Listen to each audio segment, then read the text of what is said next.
Hi everybody, my name is Hannah and this is Pepper and Pine, and today I am showing you how I put together my Columbus and Discovery of America's unit.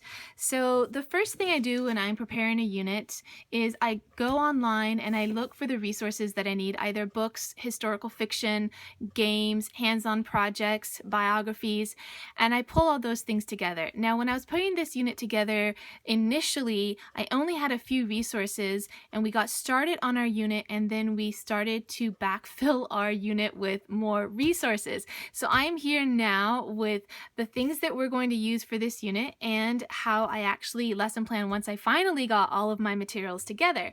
So the first thing I always have when I'm lesson planning is my full back sticky Post-its. These are phenomenal for lesson planning. They're sticky all the way up here so that only a little flap is without the sticky, which means that they will stay in place. And of course I use a Sharpie or a pencil.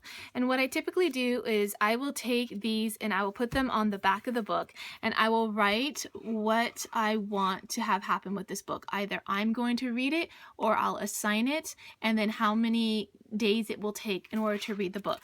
Now, typically I would read a book like this aloud. Number one, I like the book, these kinds of books, these ones, the Who Was series. And number two, they are great for multiple grades and ages. So my 5th grader would enjoy this, my kindergartner would enjoy this as well. And you know what? I think my 9th grader would as well. So I would typically read this book. The reason why I'm going to have my son read this book is because I have this one.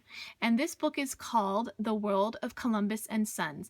And I love the book that we are reading right now, which is The World of Captain John Smith.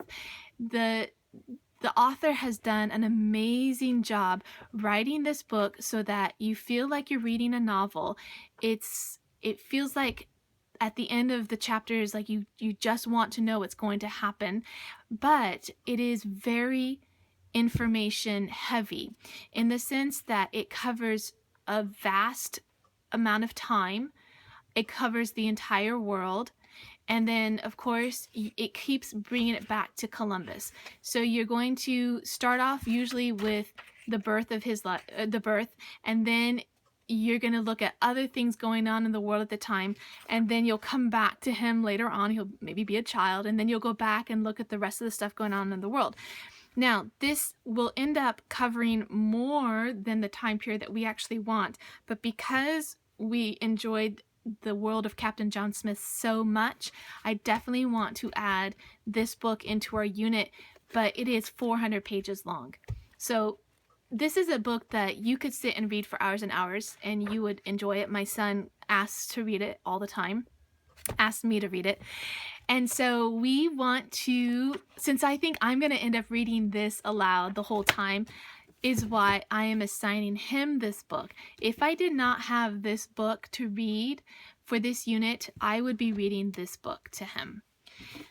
Okay, so on the back, I just put to read about 20 pages a day. Now, if we read 20 pages a day, it would take 4 weeks to complete this book. And I know that I'm not going to be devoting 4 weeks to this unit. So what's probably going to happen is we either won't finish the book or this book will trail into the next unit as we begin that next unit. All right, we have, this book is historical fiction. I'm sorry, it is not a historical fiction. It is a biography on Christopher Columbus, and this is a really simple, easy book to read. I would say this is maybe 3rd or 4th grade level, and I put this for my 5th grader to read. It would take him like a couple hours at most. This book, Where Do You Think You're Going, Christopher Columbus, we have another one in this series, and my son did not like it as much, and so I'm not sure if he's going to enjoy this one or if it was just the other one that he just didn't like the story, but this is something that I will be assigning to him. And again, if I did not have this really big book to read, then this is a book that I would read aloud. So I have here assigned to my 5th grader, and I have that it would take 1 to 2 days. I also put a notation that I would like him to do a narration for this book. All right, so we have Exploring the Americas. These are graphic novels, and there are so many in this series, and we are not graphic or comic book fans, and so we we didn't think that we were going to like this, but then my son, we borrowed one from the series. He liked it so much that we ended up borrowing the rest of the series from a friend, and we are adding it to this unit, and I put that it would probably take him a day. So if you are into comic books, then this is a really great resource because it's all informative and educational. All right, we have a picture book of Christopher Columbus. I really like the books by David Adler. He has some really great biographies. It's nicely illustrated. It's not my favorite illustrations, but it's nicely illustrated. Has a very simple story so that a very young child could understand it, and then it would work really well for an older child to get a very simple biography of Christopher Columbus. This is one of my favorite series of books. It's the You Wouldn't Want series of books, and this is You Wouldn't Want to Sail with Christopher Columbus. These ones have the best, funniest, most whimsical illustrations you're going to find in books. They also have really kind of witty captions and little speech bubbles that kind of lighten up the story quite a bit. And the content is amazing. It's to the point. It's not too detailed. It's not too broad. It's not too deep. By the time you're done reading a book like this, you're really going to understand the topic, and that's what I really appreciate about these kinds of books, because so many other books try to pack too much information, and what ends up happening is that you just walk away not knowing anything that you read. So these are books that I look for to add to all of my units. Christopher Columbus, The First Voyage to America. The reason why I picked this book is that it has original sources. These are excerpts or the complete diary from Christopher Columbus, and this was really interesting to read. Now, I had already assigned this to my 9th grader who read it, and now I'm assigning it to my 5th grader. This is also something that I could read aloud, and the reason why I would choose this as a read aloud is because it was really boring. And when books are boring, my kids aren't going to end up reading it or finishing the book. So this is something that it would be suitable for you to read to your students, and that way you would have an opportunity to discuss some of the things in the book, because I didn't actually read this one. My 9th grader read it and told me some interesting facts about what Columbus did to alter the entries in his journal so that the sailors thought that they weren't going so many miles every day. It's interesting. It's a good opportunity to discuss some of those things. Original sources are really great when you can add them to your history units. The only thing is that I feel like they are a little bit harder to get through. So this one wasn't all that enjoyable to get through, and we've read excerpts from the Lewis and Clark Expedition Journal. So those are ones that if you were really wanting your children to read through them, then I would recommend that you read them aloud. All right, this book, we haven't read this book, but we've read other ones in this series by these authors, and we love them so much that we looked for the other ones that were written by them so that we could add them to our other units. So I'm really looking forward to reading this book. The illustrations are really, really beautiful. We can probably use some of these in order to do our chalk drawings, or at least for my son to do some of his drawings in his main lesson book. All right, so I went ahead and wrote that I'm assigning this to my student, but I would prefer to read this one aloud because I would like to read it, and also because I think it's a really great read aloud book. But the only reason why I'm assigning it to my son, again, is because I have that other really thick book that we want to get through. All right, so once I get all of these Post-its on the back of all of the books, then I can go and transfer that information into my lesson plan. I'm doing my lesson plans a little bit different this year.